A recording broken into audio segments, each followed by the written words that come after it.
Hey, good morning. It's Fort Worth Playboy, and this is the Fort Worth Playboy show. And what do we cover here? We cover game, pickup, relationships, and sex. And when I say we, I mean myself and my Playboy's bunny, normally my sidekick on the show. She just makes it better and enhances it and gives us the women's point of view through a red pill lens. She's able to process that in a unique manner. And we fall under the umbrella of the red pill, which is kind of like MGTOW and men's rights activists and all the intersectional dynamics, or if you wish, the war of the sexes.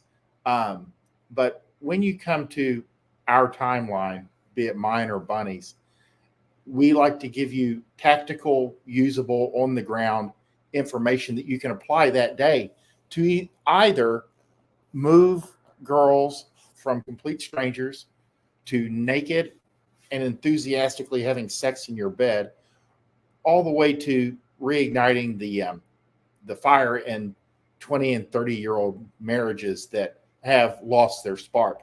And Bunny's extremely good at that. So that's what we do here. And we're going to have to kind of chew through some things today, get through some tweets. We had a good show yesterday. And again, if you like what you're hearing and I reference a product, you can always find it at fortworthplayboy.gumroad.com. It's in that bottom left-hand corner, my left, your left too. And if you have questions, please go to YouTube. I can't see anything you type on Twitter. Not yet. We haven't got streaming yet where we can interact. But if you have questions, you can go to YouTube and I can answer them there to the best of my ability. I try to get to as many questions as possible. And today, the maxim is one that I've kind of avoided because people get all kinds of confused, and people that are confused don't make good decisions. It's a good statement. And Royce, remember, he wrote this thing for like 7 years, and it's probably not been published for 5, so 12 to 15 years older. Maxim number 55. If she's hot, why would she bother with online dating? And especially in the beginning of online dating, in the early 2000s, mid 2000, like up to about 2021, 22, this still pretty much applies. We're going to talk about extremely beautiful women, your top, your 8s and 9s, and why you will not see them that much online. But in the fact is that you don't see them much, period. And we'll get into that. But back in the day, there was a little bit more of a gap between, and a stigma between meeting online and meeting God knows wherever else. But in like the last 10 years, everyone else has stopped meeting at church, through referrals, through social, and online has shot up to like 60, 70%. And it's probably higher because when you ask people, they're shy and embarrassed for whatever reasons to say that, yeah, I go online to meet somebody and then you bring them in. And again, we know that online dating is simply, that's how you meet them. It's no different than meeting them at a grocery store or at a bingo parlor or the gym. That's where you meet. But then after that, everything is the same, no matter where you meet them. So that's one of the reasons that I think this had a stigma. And here's a reason you don't see beautiful women like 8s and 9s online. They might use it as bait, but it's usually a bot. There's 3 reasons. And this falls under why there's so few beautiful women in the first place, out in the world. Number one is a limited supply. There's only so many in that, it's just like a bell curve.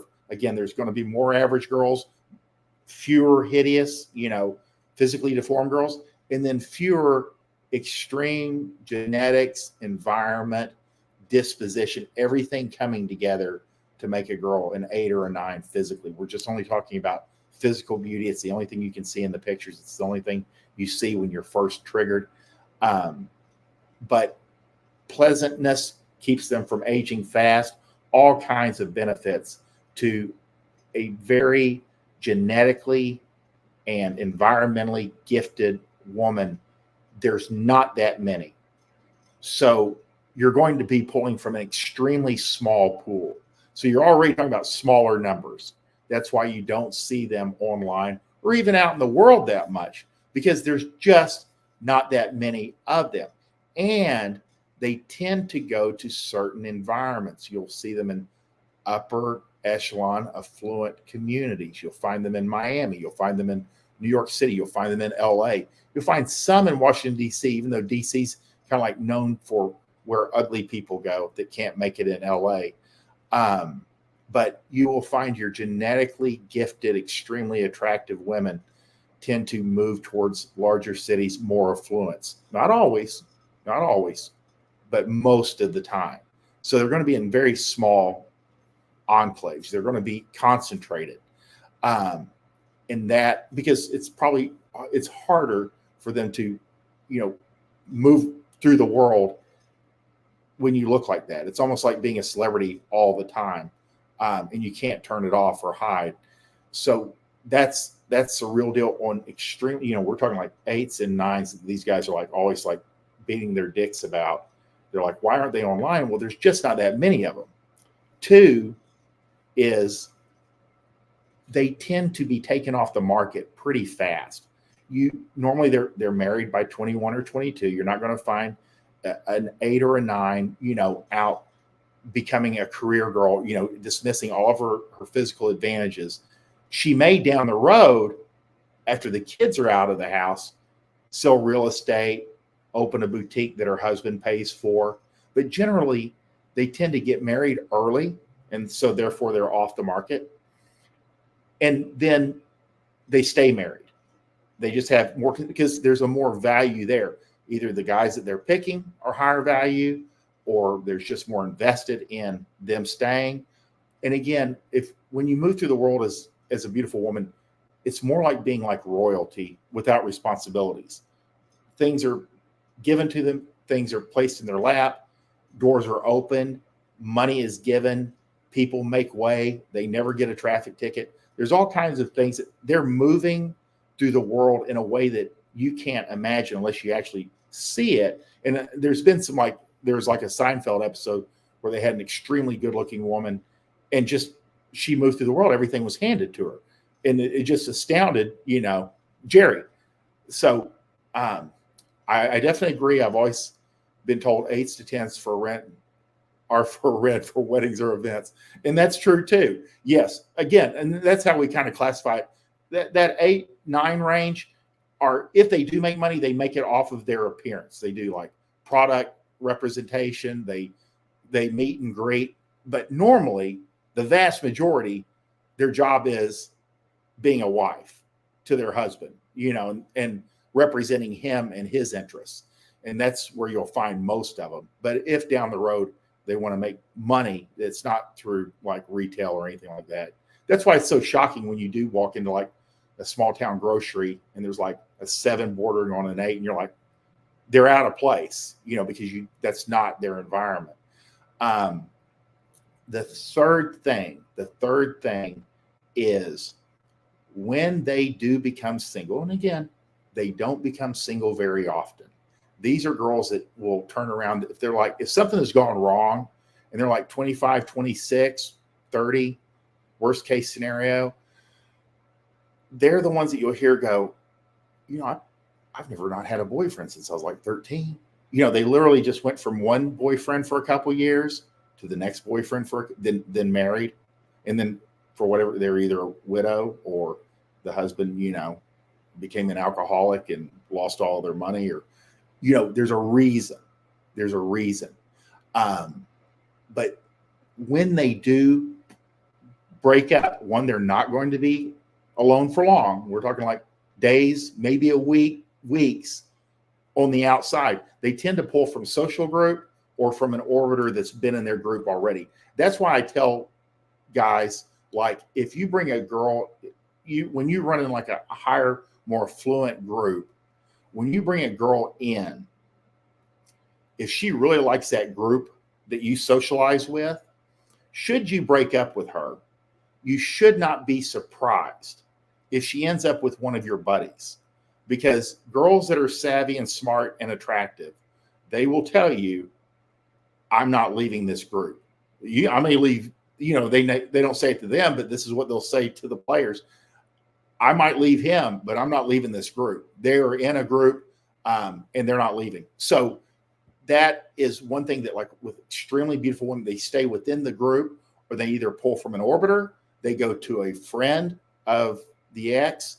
But at the end of the day, it truly is one of those things where with 8s and 9s, they very rarely will blame the one. I mean, they almost always blame the man in general, even though in general women make bad decisions. But when a guy fumbles a beautiful woman, 99% of the time, he's going to take the blame at some point. And it's usually like money or a substance problem, and that which ends up becoming a hand problem. So that's the real deal. The three things that keep women, beautiful women, from being online and in general out in the world is: one, there's not that many of them, the law of numbers. Two, they tend to be taken off the market early, and they stay off the market. They're usually married by 1920, and you don't see them on the market again. Third is when they are single, by chance, circumstance, happenstance, bad luck, they pull from somebody, or there's somebody waiting in the wings, or they have friends that are like, hey, Susan's husband just passed away. Have you talked to her? And they like put a guy in front of her, because there's no question, will he find her attractive? Yes. It's will they click? That's up to it. So that's the real deal with maxim number 55. If she's hot, why would she bother with online dating? Again, you find more attractive. The girls that are online are also at the grocery store. They're also at the gym. They're also at the club. They're also at the university. They're also at the art gallery. All women are online now. That's an old holdover thought or mindset that is not real any longer. Every woman that you can meet out and about in the world is online. So that's the real deal. Maxim number 55. If she's hot, why would she bother with online dating? Because there's not that many in the first place. And let's go to the next one. 5 sentences as a testimony to Hunter Biden's Hall of Fame level game. I just want to touch on this, that they're talking about this is a testimony from, I guess, a hooker of all people, on the president's son, who, for all intents and purposes, is really extremely charismatic, short, very wealthy, of course, made thousands of bad decisions, addicted to crack, gun problems, everything, all kinds of excitement. I mean, he really brings, for a woman, he is like an entertainment center walking around and driving a Porsche, because he's got guns, he's got Secret Service protection, he's smoking crack, he's going to like the White House. So it's everything. In fact, he's snorting coke in the White House. For a woman, that's the peak. It doesn't get any better. You got everything. You got high level, and you've got convict, you got game. So this is a testimony. She said he had hired her for a private dance. Biden played music by indie folk band Fleet Foxes on his phone. And then he smoked crack. So I'm friendly, I'm fun, I'm going to smoke some crack here. So it's contrasting. Women love contrast. They love the bodybuilder with a big library. It's all kinds of things that they like. The bad boy that happens to wear like a pink shirt. They like contrast. I felt really safe around him. Well, generally, what's funny is, as she says, she saw him again a week later, and they stayed together for 5 days at the Soho Grand Hotel, very high-end hotel. He typically smoked crack every 20 minutes, she testified, and he was just so charming and nice. At the time, I felt myself having feelings for him. Women cannot help it. They cannot help it. They've got this guy in a hotel room that's been smoking crack every 20 minutes for the last 5 days, yet she was attracted to him because game just does not stop. There's so much here, so much contrast, and so much hardcore game going on, and he's a natural. Make no mistake, being wealthy and famous pushed him up into. But if he were a relatively unknown, he had already been banging the widow of his brother, and not just the widow of his brother, but her sister, all at the same time. So, I mean, the guy attracts women, and it's for these very, very specific reasons. Not just the money, but the living on the edge and the contrast that he brings. And the people that I've heard that have actually met him, he is charming. If you watch some of the interviews, even with women, and he's kind of like trying to slip around on the answers with these journalists, but you can tell these journalists are like intrigued. They would definitely like go home with him because you can see them starting to show indicators of interest during the interview. It's really interesting. But again, read through this and you see the contrast, and this is game. I mean, he's charming. I found myself liking him. All he did was be his natural charming self while smoking crack every 20 minutes, watching porn, and having sex for 5 days. So again, you don't have to bring flowers. You don't have to be a nice guy. You can really be as degenerate as you want as long as there's game involved, and you're going to come out on top. And it's probably one of the reasons he's not been in jail is he's charming.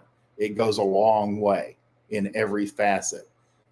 Anybody that's into game should study this interaction, this testimony, and find out what it's like being around literally a super alpha. He is moving into that level because of, just literally scorched earth. It's worth studying. Next slide.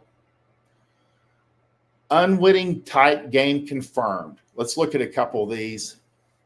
So it's they're messaging, and she's like, "Hey," and he's like, "Women fear me, fish fear me, men turn their eyes away from me as I walk. No beast dare make a sound in my presence. I am alone on this barren earth." You're just fucking with her. You're just throwing anything out there, and she's like, "What do I do with this?" Because usually she says, "Hey," and then he says, "Hey." She says, "Hi, so how was your weekend?" He's like, "Oh, it was okay. I had my kids." And that's her normal conversation. With this, you're throwing a pattern interrupt. You want to interrupt her normal patterns of interaction. And like AJ Cortez says, that's why "hey woman" tends to work. Just like she says hi. This is all you're going to get from girls is hi or hey or and he says shut the fuck up. Perfect. "Hey woman, shut the fuck up." Any of this stuff will tell you if she responds, and when she does respond, if she's a girl fun, flirty, and is worth your time. Again, you want to have openers that kind of challenge them a little bit, that this repels the wrong girls and attracts the right girls. You want, if you are running asshole game, even just a little bit, your opener should have a little bit of friction, just like shut the fuck up or hey woman is the quintessential opener. And you always go, well, everybody knows it. Again, we're a teeny tiny little community. Most guys are still doing, "Hey, how was your weekend?" And you're like, shut the fuck up. So it tells her this is a guy, believe it or not, that gets laid a lot. And that's the kind of texting you want, that she comes to the conclusion you probably get laid a lot because you don't care whether she sticks around or not. And should she engage you after that, it's going to be a pretty fast movement to in bed. Again, these are the things that matter. And if you look at his game, see if I can get back there. I might be able to, if I can figure out how to use my computer again. Unwittingly type game confirmed. Whether he was doing this smart or just throwing it out there, who knows? But it shows amuse mastery. Everything she does is funny. Everything you do is funny. Anything she does is inconsequential. Outcome independence. He doesn't care whether she responds or not. Women love that shit. Zero fucks given. He truly, I mean, when you open up with shut the fuck up, you really obviously don't care whether she responds or not because you're on to the next girl. And you're probably in bed with a girl that you just banged, and now you're on Tinder or you're online. And she's like, what are you doing? Just looking for the next girl. Irrational self-confidence. He doesn't care. And all these other guys are like, hey, it's a contrast. Aloof and indifferent. Again, indifference is your best friend. Not caring whether she sticks around or not, what the outcome is, not important, because girls, even through texting, will pick up on like nervousness. You're like, don't want to fumble it. You don't want to make her mad. You don't want to like rub her the wrong way. You don't want to say something wrong. When that goes out the door, the girls come in the door. You need to get rid of that. And 8-10, this player will be pleasantly surprised he's fucking a different girl every night. Again, whether he stumbled on this or did it on purpose, this shit works.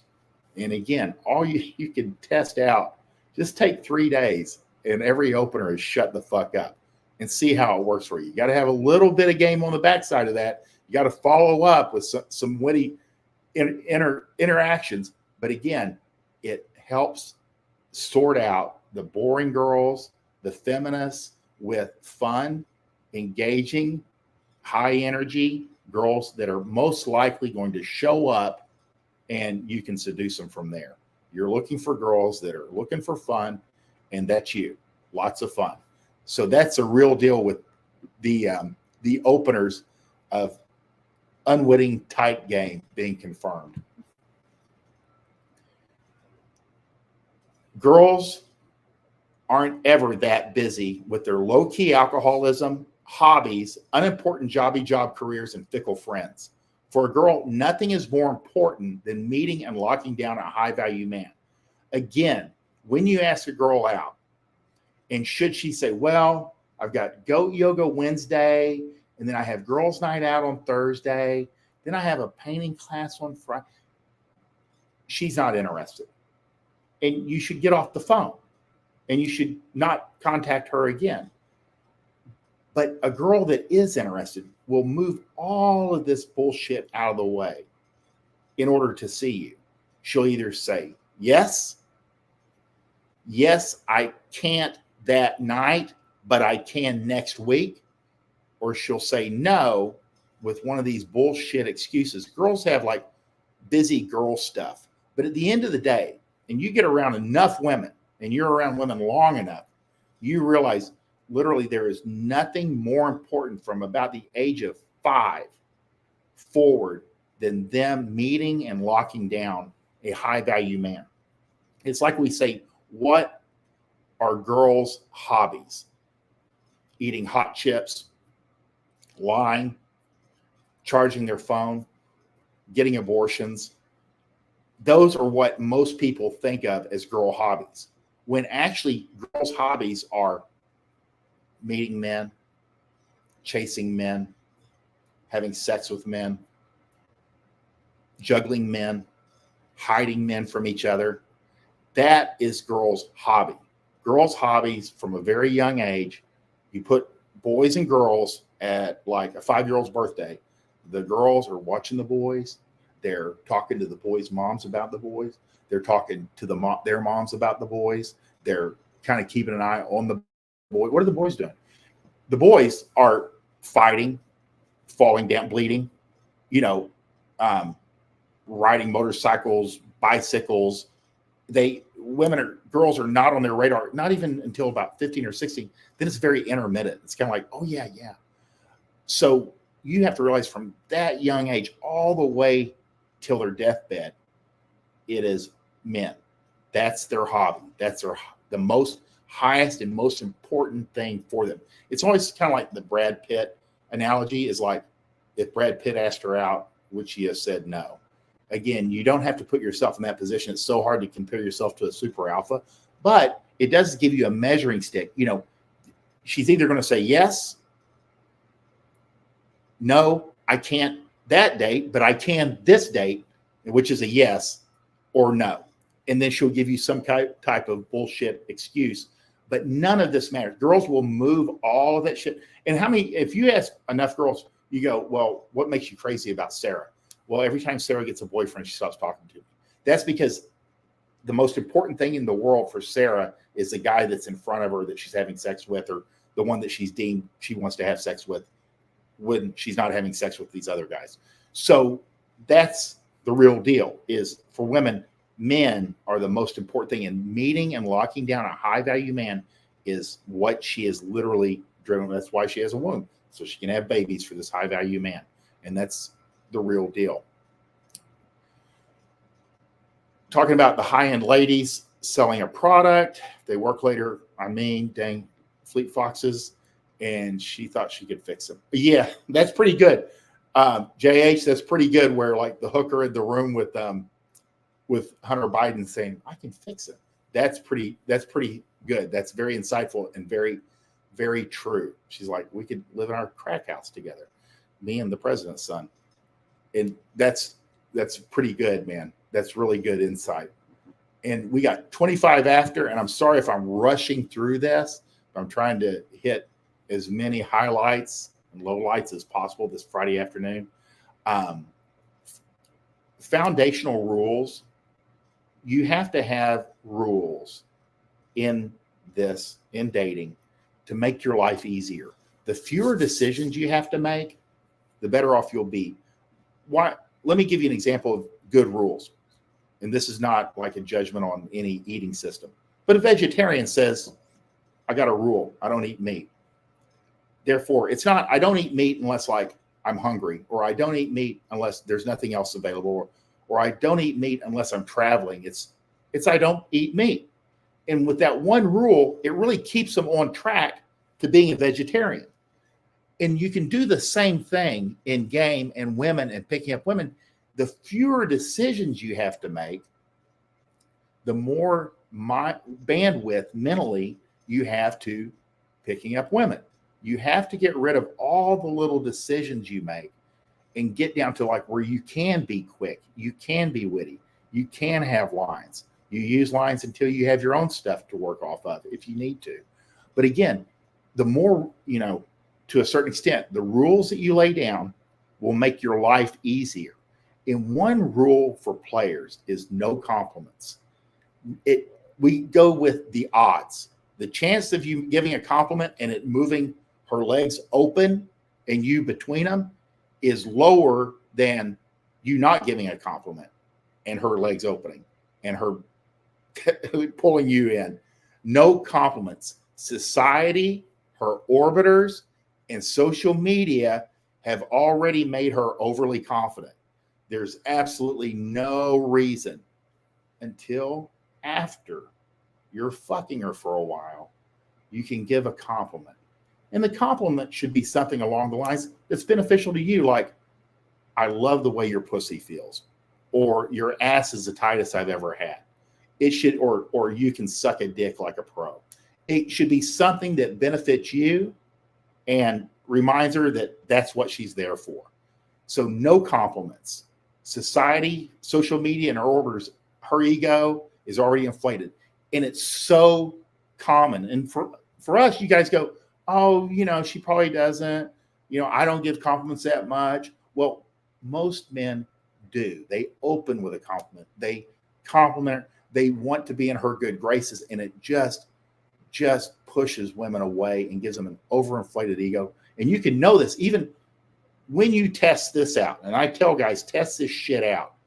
You will find on your first date, you don't give anything away. You don't make any compliments. You don't, you look nice or anything. Just leave it at that, because you're there to judge her and qualify her. Towards like 40 minutes into it, girls start losing their fucking minds. They'll always go, well, what do you think? And you go, well, what do you mean? Am I attractive? You're like, well, I like your lazy eye. Or you'll be like, well, one ear is a little bit higher than the other, but you're not deformed. You give her something to work with. But again, girls are so easy. They're trying to read you and see if you're attracted or not. And women, and studies have proven this, are more attracted to men that they're not sure what his feelings for her are. And that's what, when you give no compliments or don't give compliments, it keeps that slate blank. It makes her work harder to be in your good graces. And the harder she works, the more she must believe that she likes you. Again, It's sunk cost fallacy.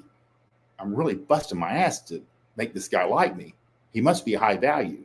Again, it's a self-fulfilling prophecy. And that's the real deal with this. Dude, just test it out. If you don't believe me, and that's okay. Most people don't in the beginning. No compliments till you've been banging her for a while, and any compliment should be something that benefits you.